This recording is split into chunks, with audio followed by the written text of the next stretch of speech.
ஓம் மகா கணபதி துணை. ஆய கலைகள் 64னையும் ஏய உணர்விக்கும் என்னம்மை தூய உருப்பழிங்கு போல்வாள் என் உள்ளத்தின் உள்ளே இருப்பள் இங்கு வாராதிடர். ராம காவியத்தை கேட்பவர்கள் அறியாமல் செய்த பாவத்தில் இருந்து விடுபடுவார்கள். இராமாயணத்தை படிப்பதோ கேட்பதோ சொல்வதோ எதுவானாலும் பலத்தையும் தீர்க்காயுளையும் சகல நலங்களையும் கொடுக்கும்.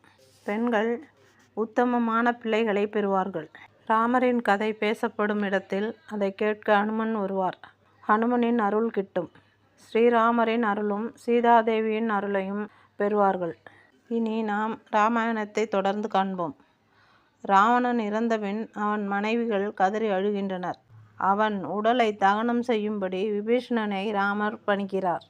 விபீஷணன் மறுக்கிறான். இவன் தர்மத்தை துறந்தவன், இரக்கமற்றவன், பல பெண்களை அபகரித்தவன், பல லோகங்களில் உள்ளவர்களையும் கதறச் செய்தவன். இவன் என்னை விட மூத்தவன், எனவே மரியாதை செய்வது என் கடமை என்றாலும் ஈமை கிரியை செய்ய விரும்பவில்லை என்று விபீஷணன் கூறுகிறான். இதை கேட்ட ராமர், விபீஷணா, உண்மையான அபிப்பிராயம் என்னை மகிழ்விக்கிறது. என்றாலும் ஒருவன் இறந்த பிறகு அவன் சகல அவதூறுகளும் அவனது மரணத்தோடு முடிய வேண்டும். நீ அவனுக்கு ஈமக்கடன்களை செய் என்று ராமர் சொல்கிறார். விபீஷணனும் அவ்வாறே ஈமக்கிரியைகளை செய்து முடிக்கிறான். விபீஷணனை ராவனுடைய சிம்மாசனத்தில் அமர வைத்து அரசனாக அபிஷேகம் செய்யும்படி ராமர் உத்தரவிடுகிறார். லக்குமணன் வானரங்கள் மூலம் தங்க குடங்களில் சமுத்திர நீரை கொண்டு வரச் செய்து வேத முறைப்படி விபீஷணனுக்கு லக்குமணன் ராஜ்யாபிஷேகம் செய்து வைக்கிறான்.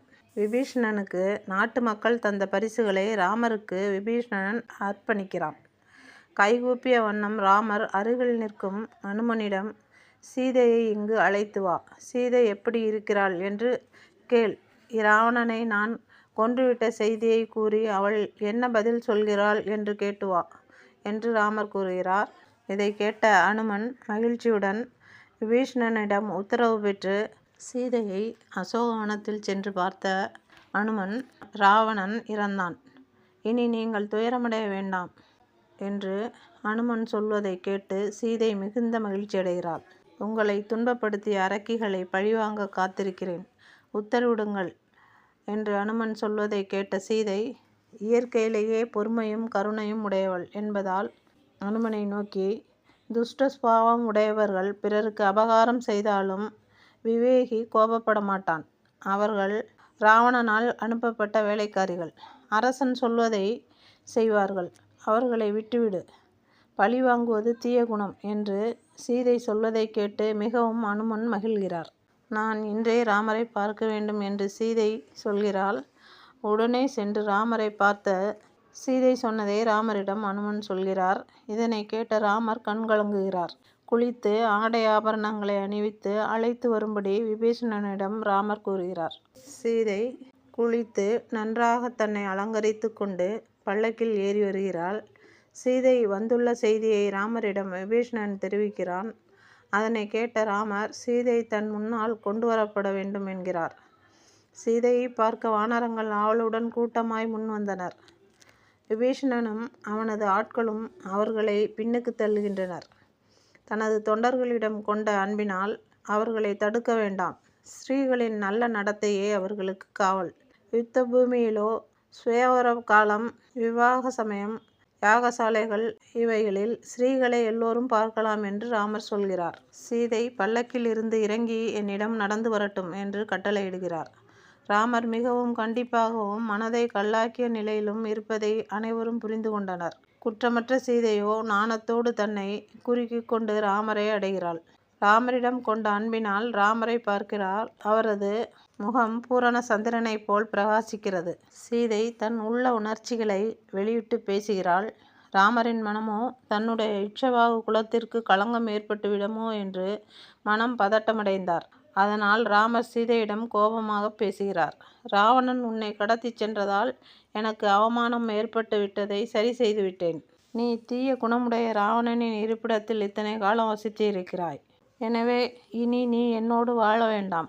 உன் விருப்பப்படி எங்கு வேண்டுமானாலும் வாழலாம் என்று ராமர் சொல்வதை கேட்ட சீதையின் உடல் அவமானத்தால் நடுங்கி ஒடுங்கி தலை குனிகிறாள். ராமரின் இந்த கடுமையான சொற்களை கேட்டு சீதை கதறி அழுகிறாள். பிறகு கண்ணீரை துடைத்து கொண்டு, என்னை பற்றி இப்படி பேச எவ்வாறு தைரியம் வந்தது? என் மனதினாலும் வார்த்தைகளாலும் உடலினாலும் ஒரு கணமும் நான் என் கற்பை இழந்ததில்லை.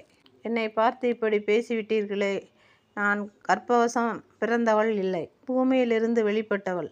என்னை தள்ளி வைக்கும் எண்ணத்தை அனுமனிடம் முன்பே தெரிவித்திருந்தால் நான் முன்பே என் உயிரை விட்டிருப்பேன். இத்தனை கோரமான போர் நடந்திருக்காது. பல ராட்சசர்களும் வானரங்களும் உயிர் இழந்திருக்க மாட்டார்கள். இப்படி பொறுப்பற்ற வார்த்தைகளை என்னை பற்றி பேச உமக்கு எப்படி தைரியம் வந்தது? என் உடலாலோ சொல்லாலோ மனத்தினாலோ ஒரு கணமும் ஒரு க்ஷணமும் நான் கற்பை இழந்ததில்லை. அவதூறான வார்த்தைகளை உங்களிடமிருந்து நான் எதிர்பார்க்கவில்லை. எனது பக்தி ஒழுக்கம் போன்ற எனது சகல குணங்களையும் மறந்துவிட்டீர்கள். கணவனால் கைவிடப்பட்ட எனக்கு அக்னி பிரவேசம் செய்வதே சரியான வழி. லட்சுமணா, கட்டைகளை எடுத்து வந்து தீயை மூட்டு என்று சீதை அழுதபடி சொல்கிறாள். லக்குமணன் ராமரை பார்க்கிறான். அவரும் அனுமதியை ஜாடையாக கொடுக்கிறார். ராமரை எதிர்க்கும் தைரியம் யாருக்கும் இல்லை. தீ கொழுந்துவிட்டு எரிகிறது. ராமரை வலம் வந்த சீதை அக்கினி முன்னால் கைகூப்பி அக்னி தேவனையும் மற்ற தேவர்கள் பிராமணர்களையும் மனதால் வணங்கி, நான் உண்மையான பெண் என்பது உண்மையானால் உலக சாட்சியாக என்னை காப்பாற்ற வேண்டும் என்று வேண்டிய சீதை அக்கினியில் பிரவேசிக்கிறாள். ஆபரணங்களால் அலங்கரிக்கப்பட்ட சீதை அக்கினியில் மறைந்து போகிறாள். கூடியிருந்த ஸ்திரீகள் அனைவரும் அலறி அழுகின்றனர். வானரங்களும் ராட்சசர்களும் பெரும் கூச்சலிட்டு கத்துகின்றனர். இதனை கண்ட ராமர் மனம் வருந்தி சிந்திக்கிறார். தேவர்கள் ராமர் முன்னால் தோன்றுகின்றனர். ராமர் கைகூப்பி நிற்கிறார். சிவபெருமான் ராமரை நோக்கி, சாட்சாத் மகாவிஷ்ணுவான நீங்கள் உமது பத்தினியான சாட்சாத் லட்சுமி தாயாரை புறக்கணித்தது எங்கள் மனதை புண்படச் செய்கிறது. சீதை லோகமாதா, தாயல்லவா அவள்.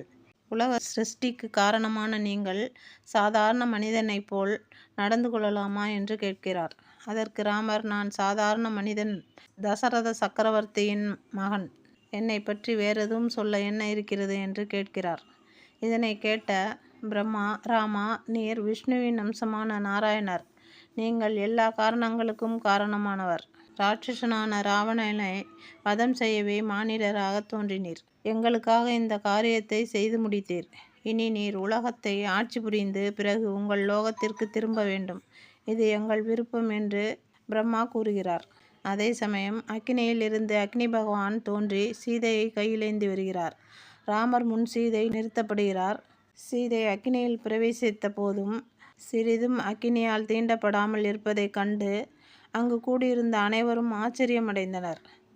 ராமா, உனது மனைவி சீதை பாபம் துளியும் மற்றவள். உங்களை தவிர மற்ற யாரையும் மனதாலும் நினைத்ததில்லை. எனது வார்த்தையை கேட்டு அவளை ஏற்றுக்கொள்ளுங்கள் என்று அக்னி தேவன் சொல்கிறார். அக்கினி தேவனின் சாட்சியை கேட்டு ராமர் மிகவும் மகிழ்ச்சியடைந்து கண்ணீர் வடிக்கிறார். அக்னி பகவானே, சீதையின் மகிமை சகல ஜனங்களுக்கும் நிரூபணமாயிற்று. இதை அக்னி பிரவேசம் செய்வதை தடுத்திருந்தால் நான் சீதை மேல் கொண்ட ஆசையினால் அவளை பரீட்சிக்கவில்லை என்று ஊர் மக்கள் என்னை பேசுவார்கள். உண்மையில் சீதை பவித்திரமானவள் என்பது எனக்கு தெரியும்.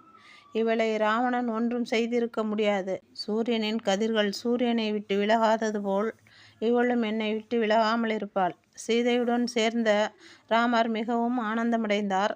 உலகத்தாருக்கு தர்மத்தை அனுஷ்டிக்கவே இவ்வாறு செய்தார். இனி அடுத்த பகுதியில் ராமரின் பட்டாபிஷேக காட்சியை அறிவோம். கேட்டதற்கு நன்றி. வணக்கம்.